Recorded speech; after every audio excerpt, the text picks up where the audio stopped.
Nasa bit-bit kami, oh.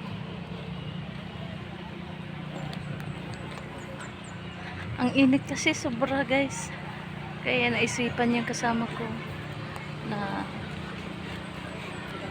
maligo kami sa bit-bit. Kung maghanap pa kami ng maliliguan. Mapistuhan pala. Ayan na.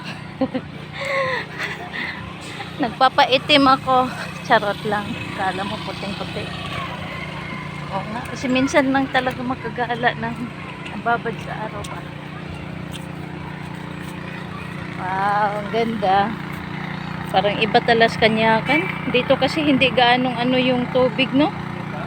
Hindi yung maganda, dili dami soba. kadaloy, Oo. Ang Kanyakan kasi parang Pag tag-ulan, maganda rito. Malinis. Saan pa kami dumaan? Doon na, ayun oh. Ayun oh. Oh. Mas maiksi nga lang daanan doon eh. Kaya nga, mas maiksi nga ang daanan doon kaysa rito eh. Dito kasi siguro nasanayan eh. Dito na nasanayan ni Jan.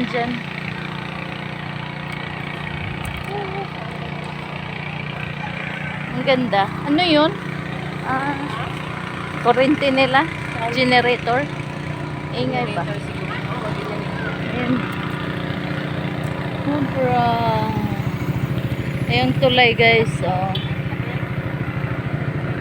Sa 2, 3, 4 na halig. Gusto.